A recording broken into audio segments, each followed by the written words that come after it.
Welcome to Lizzie's Workshop in this episode of Mixed Media Monday. Today I'm going to use some book pages and some faces that I made for a past project, and I'm going to combine them together to make a mixed media journal. So I ripped this page out of one of my old dictionaries, and then I grabbed this doily stamp, and it's an inset doily stamp. So there's 3 stamps that go with this set: a center, a middle, and a big round circle like this. And so all I'm doing is going around this paper. I don't know what I'm going to end up with when it comes to creating the dress for my doll, but we'll see where we end up. I'm just kind of randomly going around and adding different things to this, and it's just basically creating my own pattern paper. I could have used scrapbooking paper for it, but I've been really loving the look of the dictionary pages for this. So I just take it and stamp it on some StazOn and stamp all over it. And I chose black because I wanted it to stand out from the black print of the text on the page. And then I'm going to draw myself the dress. So whenever I draw a dress, I always start off by creating a heart. And I find that helps me to keep the center point in the right place, and it helps me to develop the girl from there. And so what I do is I kind of go through and develop the waistline and all that, and then I develop the shoulders after that. And no matter what I do, I always end up with super strong girls, and I figure that that's okay. So I really love how this dress has ended up. I really like this shape, and I'm like, oh, this is really fabulous. I'm really happy with it. And then I go and I grab the head that I plan to use for this project, and it's too big. The neck is too big, the head is too big. I need a wider neck on the dress. I need a little bit bigger shoulders to conceal the head, and so on. So then I go through and I cut her out. I decided to use my green-eyed girl rather than the blue-eyed girl. Or I mean the blue-eyed girl instead of the green-eyed girl. And then I go through and I kind of sketch in how I want her to go and where I want things to fit. And because of the size of her head, I had to increase the size of the shoulders or everything would look quite out of proportion. And I had to lower everything and readjust everything based on the size of the head. And thankfully I was drawing on the back side of the page, so it all worked out just right. So the next thing that I'm going to do is move the head away, and I'm going to go over it with pen because I went to cut it out and I couldn't figure out which lines were the ones I wanted to keep and which ones I wanted to ignore. So then I went over it in blue pen so that I would definitely know which lines were the cut lines. And then I went through and cut it all out. So I did want to have the gaps where the armpit is. I wanted her to have more slim arms than chunky, and so I went through and I grabbed my scalpel and I cut out those armpits. Now the one thing to remember, which I did not remember, do as I say, not as I do, is I cut this out over my craft mat. Now I was very, very gentle to not get the craft mat, but I have found in the past that the craft mat will have problems. It will get sliced by my scalpel if I'm not careful. And so that's what I ended up doing. I tried to get those holes a little bit even between the 2 sides, and then after that I went and grabbed my scissors and cut the rest of the dress out. Now when I flip this over, that's what you're going to see once I glue it to the collage page. And there we go. One dress. Then my husband came along. He always does that. He'll add embellishments to whatever I'm making, or he'll try to sneak something underneath it or something like that. He always thinks it's quite hilarious. Or he tries to put his hand in my video so at a pivotal moment so that I can't erase it. One of his quirks, I suppose. So what I'm doing here is I'm going around the edges of the dress, and I'm doing that with a Stabilo Write All. And that will write on almost anything. It'll write on plastic, it'll write on glass, and it's permanent once you activate it with water.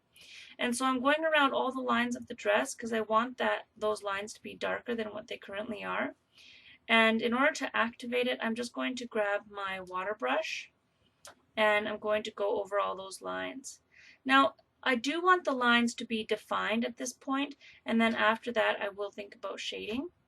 but I just wanted to go around the entire dress and make sure that everything was kind of outlined and that everything was significant. And then as you watch, I'll go around it one more time and I'll do a little bit of shading. And when I activate, I'll pull the water away, and that will allow it to kind of pool and add shading. And it's kind of like a watercolor shading because the ink will move like a like an Inktense kind of color. And then I added a little bit more shading in and added a little bit more black in until I was content with how the shadows were laying and how everything was flowing together. And it's just a pull with water. I like the way that when I do use the Stabilo All on the dictionary pages, it almost gives them the look of being on newspaper or newsprint, because it's almost that dirty, smudgy ink, you know, newspaper print ink kind of look to it. I really love how that goes. And then there's my girl. So the next thing I'm going to do is I'm going to prepare the background. Now, what I did is I grabbed my art journal. I didn't prep the art journal with anything. I just started grabbing a whole bunch of ink pads, distress inks, and it's all the light colors. So there's like the lavender in there, milled lavender, and spun sugar, and a couple other things are in there. And then to activate them and to get them to move a little bit and join together a little bit, I sprayed them down, and then I moved the book around a smidge and then dried them again so that they weren't these harsh lines from the ink pads, but they were this well blended, nice kind of thing.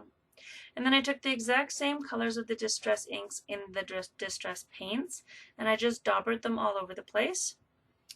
And after that, I went through and grabbed some book pages, ripped them up, and they're from an old gardening catalog, so they're super absorbent because they're a really old paper. They're almost like a construction paper kind of quality. So I sprayed it down with water, and I put these pieces of paper on there, and I dip them a little bit, and then I take it off, and everything's kind of spotty. It doesn't really look like I want it to look, but that's okay at this point.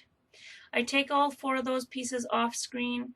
I dry them out with my heat gun, and when I'm done with drying them all out, I'm going to spray down my mat again, and then I'm going to smudge and drag and rub these papers all over it. And then that will make it so that the intense polka dot kind of look of it is all nice and smudged and no longer this neat and pristine kind of thing. Once I'm done that, I'll just wipe it off real quick so that I can continue to use my mat, and that's just a baby wipe that I'm using. Then I'm going to grab all those 4 pieces of book page, and I'm going to dry them with my heat gun. And once they're all nice and dry, I'll be able to rip them up some more and glue them down to the background that I'd already started. Now, I could have just left these like this and just had 4, but I decided that I was going to go through and rip them up into more pieces. And I don't know that I was really planning. I think I was just placing everything on there to see if I had enough. And once I felt like I had enough pieces, I went through and grabbed my matte gel, my golden matte gel, and I'm just painting on the back side because I want the paper to still absorb whatever I put on it. And so I'm just painting the back side and then laying all of the pieces on there. So in this part of the video, I do skip forward because I had a little bit problem with a piece of a corrupt file. So I had to remove that, and so I do skip ahead. You won't get to see all of this part of the process, but I figured that after a few pieces you would have a pretty good idea of how I'd place them. I'm genuinely not thinking about it. I'm just putting them on, gluing them on, hoping that they stay down all the way, and then I just keep going on and on. So the reason that I added the paper to this is because I wanted to bring the paper and the background together. So the text of the dress, or the idea of the graphic of the text on the dress, and a graphic in the background here. And I wanted to bring the color from the background up a little bit so that it was part of this as well. And that's why I chose the text paper with that kind of painted background. Then I'm taking a little bit of gesso here, and I'm just going to emphasize the different layers in the page. I'm going to lighten it up a little bit, and I'm going to give it a little bit of a distressed kind of look to it and a little bit shabby of a look to it. And once that's done, I start assembling my collage girl. I place where she's going to be, and then in the past I've just used matte gel in order to glue her down, but today I decided to see if it would be easier and make my life simpler if I just used Tombow glue. And so that's what I'm doing. I'm just putting on a bit of Tombow, and then I'm going to just glue that down. If you've watched some of my paper piecing, when I'm using the matte gel, sometimes it's quite frustrating because the paper is much thicker than I had hoped it would be, and so it doesn't glue down as quickly or as easily as I want it to. Now this paper, because it is a book page, it would have gone down just perfectly fine with the matte gel, but the reason that I chose to use the Tombow for it as well is simply because I didn't know how much of that Stabilo Mark pencil was still going to be activated, and I didn't want any random smudging after I'd gotten this far. So the next step, I kind of skip through and make a muddle of things. But I set my book off to the side, and I grabbed this text stamp from Stampin' Up! And my StazOn ink, and I go through and stamp it all over one side of that tissue paper. And then once I'm done stamping that all over the tissue paper, I'm going to take the same kind of color palette that I've had for the other rest of the project. I'm going to make a mess with the distress paints again, and I'm going to clean up that mess with the tissue paper so that I have a colored tissue paper. The part that I missed recording is then I'm going to let it dry, and after it's nice and dry, I'm going to cut it into strips, and I'm going to layer those strips to make hair for the girl, for the doll. And I just kind of keep going and going until I've got enough hair on the page. I didn't use up all of the tissue paper, but I did use quite a bit of it up. So I think this is one of the raspberry, picked raspberry maybe, for the purple, I think perhaps. And then I'm going to spray it down with water, and then I'm going to grab the tissue paper and just make a mess. So what I'm going to end up with then is a semi-transparent purplish tissue paper with text on it. So I have color from the paint, I have texture from the stamping, I'm going to have texture from the layering of the tissue paper, and because it's semi-transparent, you're going to see through parts of it to see it underneath, so that you're going to have a little bit of the background coming through to the foreground as well. And I missed recording that, I'm not sure why. But that's that's what it looks like once I'm done. Next thing I'm going to do is add some washi tape to this page, and this is just a really thin roll of Recollections washi tape from Michaels probably. And as I go through, I just wanted to add a bit of a border, and I didn't know if I wanted it black, and I didn't know, I just wanted a little bit more texture and border and all that stuff. And so I kind of just followed the muse to see where that would lead, because I wasn't too concerned that it would be in a bad direction. So then I add 3 spots with multiple layers of washi tape. And then I'm going to reach for this other text stamp. It's quite similar to the first one. And then I'm just going to stamp along the edges to create a bit of a border to the page. It didn't stamp very well because I didn't put enough ink on it, so I went around again, just adding here and there. Wherever there's what people would perceive as light space, I filled up with a little bit of text. And it's not something you can read, it's just, a little bit of smattering here and there to get words and more visual texture. So the next thing I'm going to do is I'm going to reach for these little stamps, and they are a really old set of stamps that I have in my collection I believe that they are a Recollection set, but I just love them because of their little stamp shape. This next set is from W+9, and I use this set a lot because I just love the little letters. I love how there's more than one of the same letter on the sheet. I love how there's a question mark, an exclamation mark, a comma, a period, and all the numbers and an ampersand and all that stuff. I'm really, really happy with that stamp set, and that was W+9. So the next thing I'm going to do is I'm going to go one word at a time, and I want it to look like it's coming off of from the edge of the page. So I'm only putting one word at a time and putting the last letter of each word right up against the seam of the page. So for the words, if it doesn't, then I'm going to use the W+9. For the words challenge and change, I'm going to use the alphabets that look like little stamps.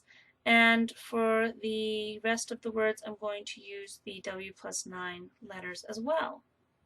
One of the things I also love about the W+9 letters is that they are trimmed so close to the letters that you don't really have spaces between your letters. Like they space properly. You don't have to worry about any overlap or doing one letter at a time. So it's really wonderful. I love these stamps. And I have a little exclamation mark in there, perfect for this quote. So once I was done, I figured there still was a little bit missing, and so I went around the edges with a finger dauber and my StazOn black just to kind of rein the eye in, and because of the pastel background, your eye just kind of floated away from the picture and didn't feel at a loss. So I wanted to frame that. It says, if it doesn't challenge you, it won't change you. There's my face. There's the dress and the different layers with the washi tape and stamping, and there's the layers of hair.